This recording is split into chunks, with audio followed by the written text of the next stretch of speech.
بسم اللہ الرحمن الرحیم۔ محترم سامعین کرام،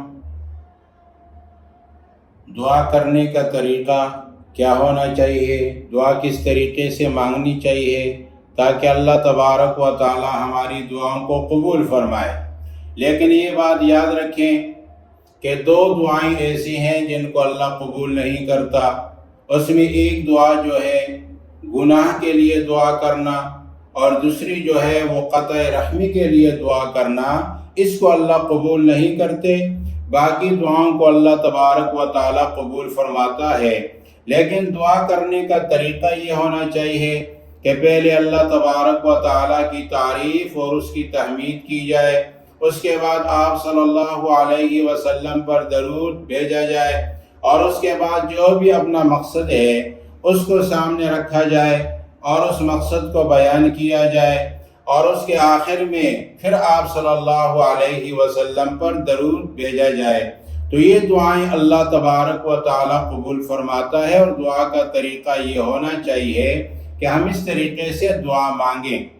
اور یہ بات یاد رکھیں کہ دعا جو ہے یہ مصائب اور بلاؤں کو ٹل دیتی ہے۔ دعا بہت بڑا عمل ہے اعمال صالحہ میں سے، اور دعا جو ہے یہ عبادت ہے، اس لیے کہ دعا کے اندر بھی خشوع اور خضوع کی ضرورت ہے۔ اللہ تبارک و تعالیٰ کی طرف مکمل متوجہ ہونا چاہیے، اور اللہ تعالیٰ کے سامنے عاجزی سے دعا مانگنی چاہیے۔ اور اس میں ایک واقعہ آپ کو بتانا چاہتا ہوں، وہ یہ ہے کہ 2005 کے اندر میں خود بیمار ہوا، اور وہ بیماری ایسی تھی کہ ڈاکٹروں نے مجھے کہا کہ یہ آپ کو کینسر ہے اور آپ کی آنت جو ہے اس کو کاٹ دیا جائے گا۔ تو میں نے اللہ تبارک و تعالیٰ سے دعا مانگنی شروع کر دی کہ اللہ تعالیٰ نے جب ایک چیز کو عدم سے وجود میں لایا ہے تو اس چیز سے اس کے لیے عیب کو دور کرنا کیا مشکل ہے۔ میرا عقیدہ اس بات کے اوپر بڑا مضبوط تھا کہ اللہ تعالیٰ مجھے شفا عطا فرمائیں گے، اور بغیر آپریشن کے انشاءاللہ میں ٹھیک ہو جاؤں گا۔ میرے بہت بڑے محسن ہیں، اور انہوں نے باقاعدہ میرا علاج بھی شروع کر دیا، لیکن ڈاکٹروں نے یہ کہا کہ اس کا ایک ہی حل ہے آپریشن کرنا۔ میں نے ڈاکٹر سے کہا کہ اللہ تعالیٰ مجھے شفا دے گا۔ اس نے کہا کہ اس میں تو کوئی شک نہیں ہے، لیکن عادتاً ایسا ہوتا نہیں ہے، آپریشن آپ کو کرنا ہوگا۔ بہرحال مختصر یہ ہے کہ میں اللہ سے مانگتا رہا۔ 3 مہینے تک میں نے بیٹھ کر اشارے سے نماز پڑھی، اور پھر انہی نے جنہوں نے میرا علاج شروع کیا تھا، اللہ ان کو اجر عظیم عطا فرمائے۔ ہمیشہ میں ان کے لیے دعا گو رہتا ہوں۔ حج کا داخلہ کروا دیا۔ ڈاکٹر نے مجھے کہا کہ آپ بالکل حج کے لیے نہیں جا سکتے، اور میں آپ کو اجازت نہیں دے سکتا، لیکن میں نے اللہ کی ذات پہ توکل کیا، اور 2005 میں حج پہ چلا گیا۔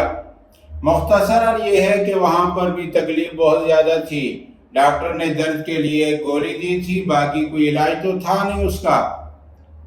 تو میں وہاں پر اللہ تبارک و تعالیٰ سے مانگتا رہا، اور اللہ تبارک و تعالیٰ نے ایک عجیب کرشمہ دکھا دیا، اور وہ یہ تھا کہ 8 ذی الحج کو جب کہ لوگ جاتے ہیں منی کی طرف حاجی حضرات، تو میں جب رات آیا باب فہد میں نے تہجد کی نیت باندھی، اور تہجد کی نماز میں نے مکمل کی۔ اللہ تعالیٰ سے دعا گو ہوا، تو صف کے اندر میں بیٹھا ہوا تھا، اور میری آنکھیں جو ہیں وہ بند ہو گئیں، اور نیند کی کیفیت تھوڑی دیر کے لیے طاری ہو گئی۔ تو میں خواب دیکھتا ہوں کہ سامنے سے ایک شخص آ رہا ہے، تو میں سوچتا ہوں کہ یہ کون ہو سکتا ہے۔ جب وہ میرے قریب آیا تو وہ حضرت عمر ابن خطاب رضی اللہ تعالی عنہ تھے۔ وہ میرے بائیں طرف بیٹھ گئے۔ تھوڑی دیر میں نے دیکھا تو حضرت ابو بکر صدیق رضی اللہ تعالی عنہ آ گئے، وہ میرے دائیں طرف بیٹھ گئے، اور میں نے جب دیکھا تو سامنے سے پیغمبر خدا صلی اللہ علیہ وسلم بھی مجھے نظر آ گئے۔ چونکہ سرور کائنات صلی اللہ علیہ وسلم سے 4 دفعہ پہلے بھی خواب میں ملاقات ہوئی تھی، تو دیکھتے ہی میں نے سرکار دو عالم صلی اللہ علیہ وسلم کو پہچان لیا، اور اللہ کے نبی آئے اور میرے بالکل سامنے بیٹھے اور اپنے سیدھے ہاتھ کو یوں کیا اور میرے پیٹ میں جہاں پر تکلیف تھی وہاں رکھا اور باقاعدہ اس جگہ کو دبایا اور ملا، اور اللہ کے نبی نے فرمایا کہ آپ کی بیماری ختم ہو گئی۔ پھر دوبارہ آپ صلی اللہ علیہ وسلم نے اپنے ہاتھ پر تھوکا اور پھر وہ ہاتھ کے ساتھ نہیں ہوا بلکہ اس میں اذان ہو گئی، میری آنکھ کھل گئی، میں بہت زیادہ رویا کہ اللہ تبارک و تعالیٰ نے مجھے شفا بھی دے دی اور آپ صلی اللہ علیہ وسلم اور خلفاء کا دیدار بھی کرا دیا۔